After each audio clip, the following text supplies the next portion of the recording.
Have you ever gone into a lobby and seen a message like this pop up on your screen? You may have thought that you somehow joined a 4-4 Dungeons lobby and someone is throwing, but that's not quite the case. The masterminds are back at it again and have found a way to steal items directly from dungeons. If you've ever played dungeons, you'll know that once you're killed, you become a ghost, which gives you an array of items that can help your team finish the rest of the dungeon. Have you ever thought what would happen if someone managed to get these items outside of dungeons? Well, that's exactly what happened. So, first we need to see why you can't just take these items out of dungeons normally. I mean, as a lot of you may know, you can already open up menus such as your e-chest in dungeons by using a few different commands. Well, if you've tried this, you'll know that once you go to a hub, these items get deleted from your ender chest. This is because of a specific NBT tag called don't save to profile, or no storage for short. Basically, if an item has this tag and you switch lobbies with it, that item will disappear. Well, on March 9th of this year, all of this changed. With the 0.11.51 patch, the hypixel admins decided to add an item to the game called the personal deleter. The idea was simple. If you had an item in the personal deleter, it would delete that item whenever it went into your inventory. But the version of the personal deleter that was added to the game originally isn't the same as the version that is still in the game to this day.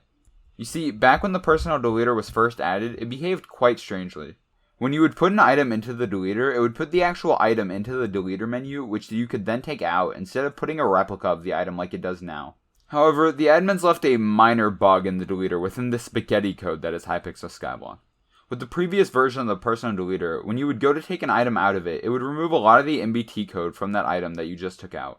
Well, it just so happened that one of these tags that was removed is the don't save to profile tag. Now, this bug was patched in around a day, but the deed had already been done, and players managed to get spectator items outside of dungeons. Now, you might wonder what exactly was taken out of dungeons. Well, if we take a look at TimeDeo's island, you can see all of the many items that were taken outside of dungeons. Because of the sheer amount of items, I won't be naming them all. Well, except for this last one, which is actually an item that a lot of people don't even know about, and this item is called if you aren't subscribed already, then consider hitting that subscribe button, as only a small portion of my viewers are actually subscribed. Okay, so with all the jokes out of the way, now that you know all these items, you might be wondering what they do. Well, not all of the items taken from dungeons actually work, and most of them don't, but some of the coolest items are the spirit bows, the healing bows, and the fireballs.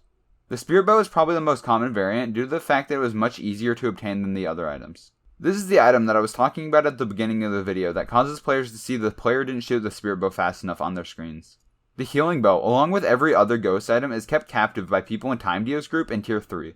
And after being offered hundreds of millions or even billions for just one of these items, I got my hands on one. But that's for another video. Anyways, the healing bow is probably the coolest ghost item, as it has the ability to deal knockback to people in skyblock hubs. As you can see demonstrated by TimeDeo here, he's able to deal knockback to me with the healing bow while I'm on his island. The last item out of the main items taken from dungeons is a fireball. It doesn't seem to have any special abilities attached with it, but when you right click using it, it will shoot a fireball, which can actually be quite funny if people don't know where the fireball's coming from. So that's the story of how crazy glitch finders manage to sneak items outside of dungeons. Learn something new? Be sure to hit that like button as it really helps me out. That's all from me, and I'll see you all next time.